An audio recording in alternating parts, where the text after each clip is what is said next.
Hi, I'm Alexei Sayle, and welcome to my first ever podcast. Ooh. Normally when I've done radio, I come from a very traditional kind of world, and everything is highly structured. There's hundreds of technicians attending to my every want. Here it's me and a computer, and at least for the first event, my dear friend Talal. So this is all very new to me. I'm going to see how the podcast develops, what works, what doesn't, and it's a bit like parachute jump or a zip wire experience for me. It's a whole new world of terror. So let's first of all talk about how we got to this point. A friend of mine, about the same age as me, but a man who's very curious about the world, very interested in the city and possibilities. He, in the first lockdown, he heard about these illegal block parties, and being a man in his 60s, but nevertheless interested in new experiences, he thought, well, he'd be interested in taking part in this.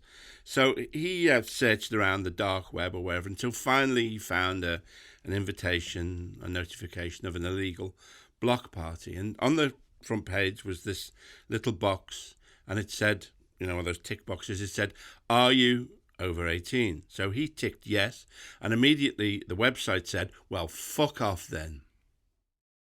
I actually was in 2/3 of the way through a live tour, my first tour in many years when lockdown struck.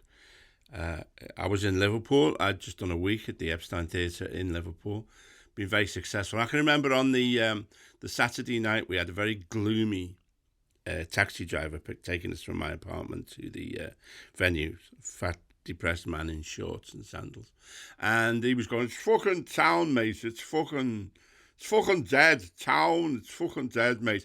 We turned the corner into the street where the venue is, and in the middle of the street blocking traffic was a pile of men. A huge pile of men. I think one of them had presumably fallen over, then the others had jumped on top of him. So there's a huge writhing pile of men in the middle of the road, and I thought, this doesn't look good. I think I myself, in those early weeks, caught coronavirus. I was okay for a few days, and then I got very sick. At one point, what happened to me was I suddenly had this intense smell of burning rubber in my nose, and then, just like a switch had been flipped, my sense of smell and my sense of taste disappeared completely, and they still haven't entirely returned. People often say, one of the really irritating things people say to deaf or blind people is, when you lose one sense, does your other sense improve? And so by losing my sense of taste and sense of smell, I've actually lost 2 of the 5 senses. So if somebody was to ask me that cross question, yes, I think my other senses have sharpened up because I've lost my sense of taste and sense of smell. My sense of the absurd has increased exponentially, my sense of anger, and most of all, my sense of injustice. Because parallel with this lockdown has been developments in politics, and that's why this first podcast is going to be entitled Keir Starmer, Establishment Tool, possibly question mark.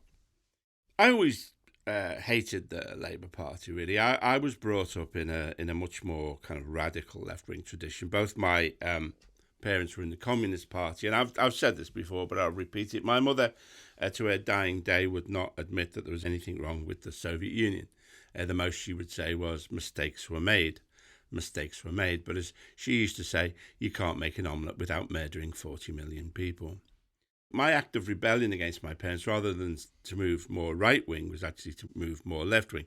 So I actually became what was, and this is the late 60s, I became what was called a Maoist. I joined an organisation called the Communist Party of Britain, brackets, Marxist, Leninist. And we were a small party run by a trade unionist and grumpy lunatic called Reg Birch. And we were a small party, but nevertheless, because of our Maoist politics, we had a degree of international reach. And we were actually, for a while, the preferred suppliers in the UK of anarchy and rebellion and revolution to both the People's Republic of Albania and the People's Republic of China. One of the rewards that you would get when you were high up in the party, I never got this, but you'd be sent on delegations. And a friend of ours, Chris, I remember she went on a delegation to Albania.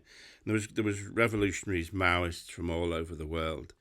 And Italians, Angolans, Cubans. And one night they were all drinking and they all started singing revolutionary songs. And, they sang these songs about red banners and mountains and massacres in the Plata.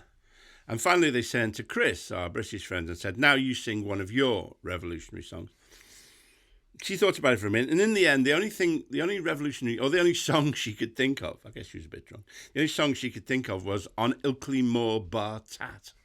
I don't know if you know An Ilkley Moor Bar Tat, but it's actually a Yorkshire dialect song about a man who goes on Ilkley Moor without a hat and catches his death of cold and dies. And so anyway, she sang this song in Yorkshire dialect on Ilkley Moor Bar Tat. And then afterwards there was a kind of sincere discussion. Though, why does he not have a hat?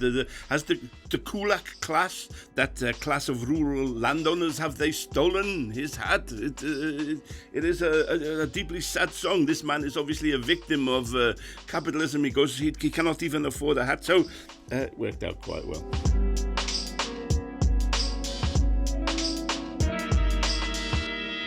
I've, as I say, I've always despised and hated the Labour Party. It always seemed to me that the Labour Party was actually designed to prevent socialism, was to siphon off the revolutionary instincts of the working class and channel them into a kind of... I always sort of saw the Labour Party as connected with this kind of bored kind of institutionalism. So, I'm going to refer that motion back to my executive committee, Mr. Chairman. On Tuesdays, I usually visit a prostitute, Mr. Chairman. Executive Committee, NEC. But for a brief moment, I changed my opinion. When Jeremy Corbyn became leader of the Labour Party, I thought, well, this perhaps is an opportunity to bring a more just society in Britain. And so I went all in on Jeremy Corbyn. I've said this before as well, but the American writer Philip Roth, he used to divide his friends into those he thought would turn him into the Gestapo and those he thought wouldn't. And similarly, I found that I divided my friends into those who loved and supported and adored Jeremy Corbyn and those who were Nazi fascist shitbags.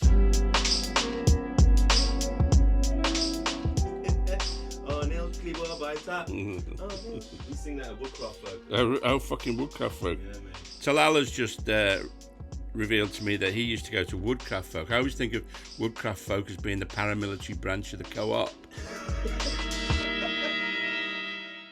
So it was a funny experience becoming more involved in the Labour Party. I never actually joined, but I met some of the people. And it seemed to me that the left of the Labour Party was some of the nicest, sweetest people. These are people who are obviously currently being expelled and everybody's told that they're racist, but they're nice, they're very nice people, very naive, I think, often because I think they were propelled into being on the left because of a belief in the goodness of human beings, and that's a fucking terrible mistake to make. But they were nice, decent people, and it was a privilege to meet them. The right of the Labour Party, on the other hand, are some of the most fucking horrible people, vile, gruesome people that you could... they're just... Ugh, I've never met such awful people as those on the right of the Labour Party. And I note at the moment that Tom Watson, Jeremy Corbyn's extremely disloyal deputy, is now, at the moment, as we speak, on a reality show, a really unsuccessful reality show called Don't Rock the Boat. And I think just the egotism, you destroyed any chance of justice for the world and for people in Britain just so you could end up on a fucking reality show in a fucking canoe, you cunt.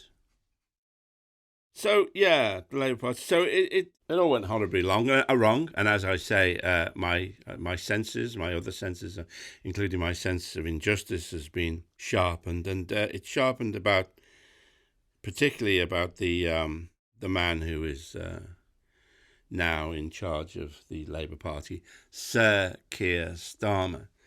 Now, for a start, I think it's odd having a knight of the realm running a party which is supposed to represent the British working class. It's a bit like having somebody from Hamas running the Jewish National Fund. I don't think that their interests necessarily align. Starmer got that knighthood, of course, for being Director of Public Prosecutions, for essentially being in charge of one of the arms of repression of the British state.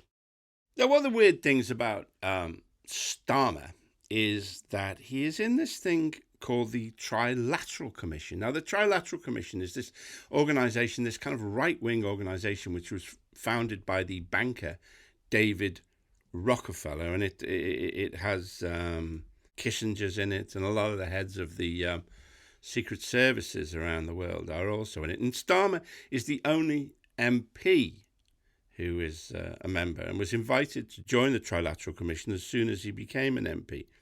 The only other person I've heard of, or I know is in it, is Rory Stewart. Do you remember Rory Stewart when he was? I used to talk about him in my stand-up act. Actually, Rory Stewart. Do you remember when he stood as a kind of rival to Boris Johnson? People say, "Oh, Rory Stewart, Rory Stewart, Rory Stewart. Oh, he's nice, Rory Stewart." And I used to say, "Don't think." I mean, he's got some terrifyingly right-wing ideas, Rory Stewart. I say, "Don't think Rory Stewart's nice just because he looks like a fucking monkey." So anyway, Starmer is in this thing called the Trilateral Commission, which is an organisation which I read somewhere believes that there is too much democracy, that really what you want is the illusion of democracy without having the kind of annoyance of people actually getting what they want. Now, people will say about me mentioning Starmer and the Trilateral Commission, "Oh, conspiracy theory. But it's not a conspiracy theory, it's a conspiracy fact. You see, we have the word conspiracy in the English language because people do conspire. There are conspiracies, and that's why we have the word conspiracy in the English language. The space aliens who gave the English language to King Arthur on a series of golden tablets 1,000 years ago at Camelot did not bother inventing words for things that did not exist, apart from unicorns and Nigel Farage's penis. So, yeah, Starmer is in this weird right-wing organisation. Now, if we had a press that did their job properly, then they would look into this. I don't know if you've noticed, but Laura Koonsberg is actually an anagram of lying Tory bastard, while ITV's Robert Peston, as we all know, is the reanimated corpse of an 18th century dandy that Michael Gove controls using necromancy, the casting of spells and incantations. So in the end, Trilateral Commission, Starmer. That's why he looks like a fucking Thunderbird puppet, because somebody's pulling his strings.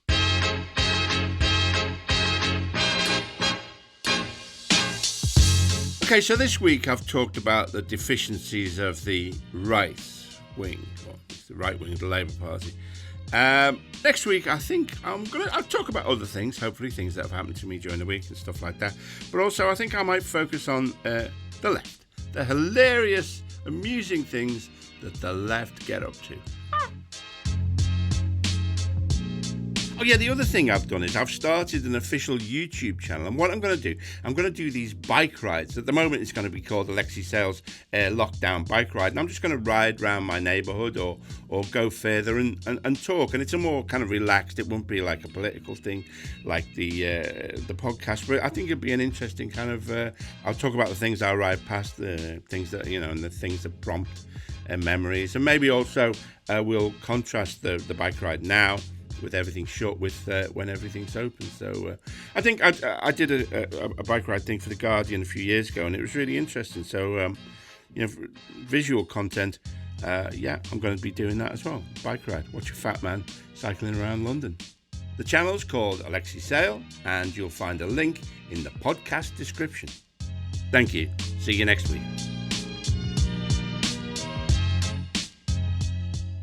You have been listening to the Alexei Sayle Podcast, written by Alexei Sayle, produced and edited by Talal Karkouti, music by Tarboosh Records, and thanks to Audio Boom for hosting the show. Now, if you like the show, please make sure to subscribe, tell your friends, and leave us a review. And if it's a really good review, I might just read it on the show. So make them like as if they're written by a media studies lecturer at a small college in the Midlands, perhaps bitter, angry, but insightful. I don't know why I said that. Or just include a dick joke. You heard that. One last thing, if you have a question for me, email me at alexeisaylepodcast@gmail.com. And again, if there's an interesting question that you're going to ask me, then there's a chance that I might read out your email and answer your questions. Thanks a lot. Bye.